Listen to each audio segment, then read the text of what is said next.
This is Shivam Info Media and Open Broadcasting Services, a venture of Shivam Group, and you're watching Local TV, the news of your doorstep. नमस्कार दर्शकों, स्वागत है आप सभी का local TV पर। आज की तारीख है 27 जून 2022 और मैं निशा लेकर आई हूँ कागज नगर की शाम की ताज़ा तरीन खबरें। आइए देखते हैं आज की हेडलाइंस। जनता की समस्याओं के समाधान की दिशा में कार्रवाई, कहा कलेक्टर ने। रोज नाव में स्कूल जाती है महिला प्रधानाध्यापक। युवाओं को नशे की लत छुड़ाने के लिए 2 के रन कार्यक्रम। शिक्षा अधिकारियों का औचक स्कूल निरीक्षण। तो आइए अब देखते हैं खबरें विस्तार से।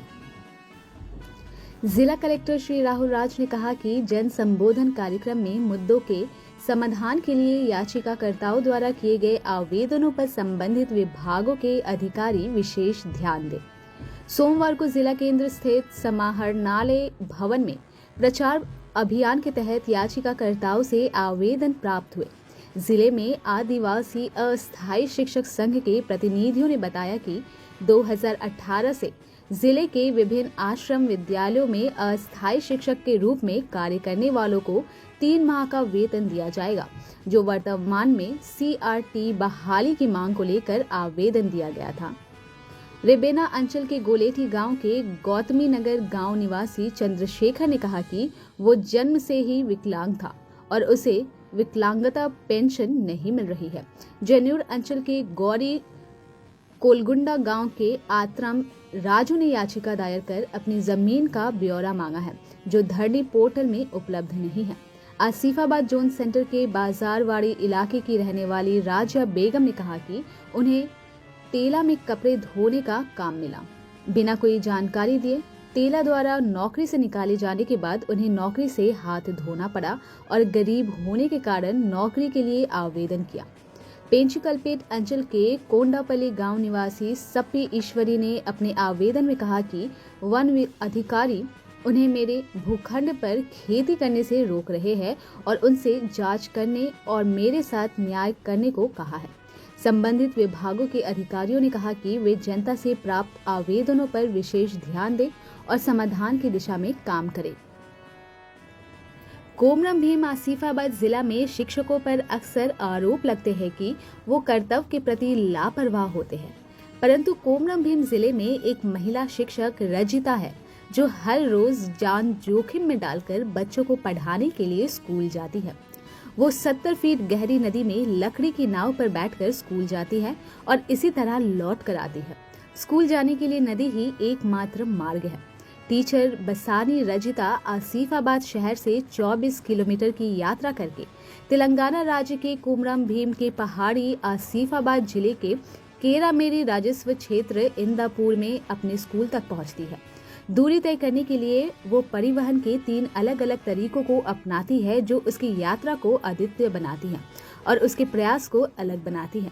आसिफाबाद से सुबह में बस द्वारा 20 किलोमीटर धनोरा गांव पहुंचने के लिए बस से जाती है और नाविक गुरनूले सद्दू वो शिक्षक को अपनी मोटरसाइकिल पर बिठाकर नदी 4 किलोमीटर की दूरी पर आड़ा प्रोजेक्ट के पास पहुंचने के बाद वो नदी को पार करने के लिए नाविक शिक्षक को बैठाकर नदी पार करवाता है। नाविक सद्दू प्रतिदिन शिक्षक को अपनी मोटरसाइकिल पर बिठाकर नदी के निकट लाकर नाव पर बिठाकर नदी को पार करवाते हैं और उसे इसके बदले प्रति महीना शिक्षक 3000 रुपए देती है। रजिता ने बताया कि पहले उन्हें नदी पार करने में डर लगता था, लेकिन कुछ दिन बाद अकेले जाने लगी, अब आदत हो गई है।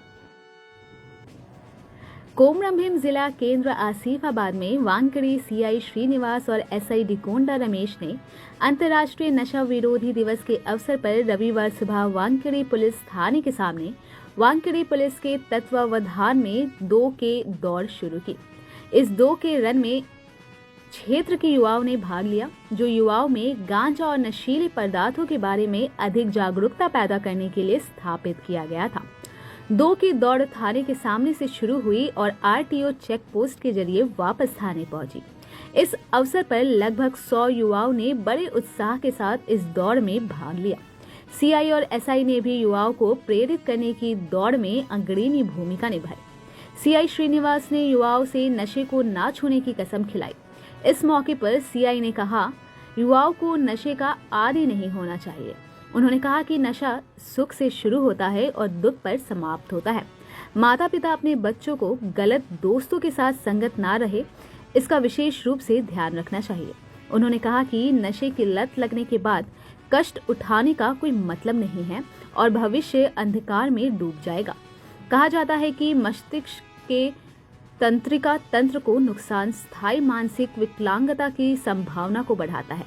उन्होंने कहा कि यदि समुदाय में कोई व्यक्ति बुरी आदतों का आदी हो जाता है तो माता पिता, शिक्षक और दोस्त उन्हें समय समय पर आने वाले परिवर्तनों को देखकर उन्हें भारी से बचा सकते हैं और इसे बुनियादी स्तर पर पहचान सकते हैं।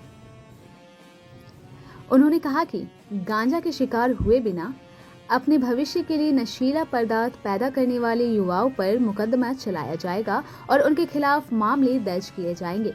उन्होंने कहा कि अगर गांव में किसी को पता चलता है कि कोई व्यक्ति गांजा की खेती या नशीले पदार्थों की तस्करी या परिवहन के उपयोग में शामिल है तो उसे तुरंत पुलिस को सूचित करना चाहिए। उन्होंने कहा कि सूचना प्रदान करने वालों का विवरण गोपनीय रखा जाएगा। उन्होंने कहा कि सभी को वानकड़ी क्षेत्र को गांजा मुक्त क्षेत्र के रूप में पहचानने के लिए आगे आना चाहिए। सीआई श्रीनिवास निबंध ढिगोंडा रमेश ने इसके बाद 2K रन के विजेताओं को पुरस्कार प्रदान किया।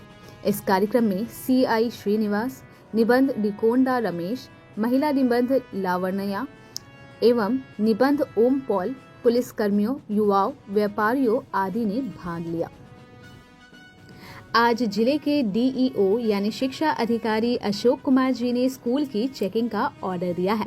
स्कूलों की चेकिंग करने के लिए ऑफिसर नागेश्वर राव जी और सीआरपी अर्जुन जी को नियुक्त किया गया। इन ऑफिसरों ने कागज नगर के Bal Bharati high school, Krishnaveni high school और संजीवैया कॉलोनी स्थित गवर्नमेंट प्राइमरी स्कूल, इन 3 स्कूलों का औचक निरीक्षण किया। उन्होंने स्कूलों के कुछ पेपर चेक किए, वहां का प्लेग्राउंड देखा, बिल्डिंग की हालत देखी और एग्जाम रिजल्ट यानी परीक्षा परिणामों के रिकॉर्ड चेक किए। तो दर्शकों, अगर आपको हमारी ये वीडियो पसंद आई हो तो एक लाइक ज़रूर कीजिए और अगर आपको अपनी कोई राय हमें देनी हो तो आप कमेंट के ज़रिए ज़रूर बताएं। अपने दोस्तों, परिजनों और ख़ास तौर पर कागज नगर के साथियों के साथ इस वीडियो को शेयर कीजिए। अगर आप हमारे चैनल पर नए आए हैं तो हमारे चैनल को सब्सक्राइब कीजिए और पास में बने बेल आइकन पर क्लिक ज़रूर कीजिए। नए वीडियोस आते ही आपको नोटिफिकेशन मिल जाएंगे। मिलते हैं नई खबरों के साथ नए वीडियो में, तब तक के लिए नमस्कार।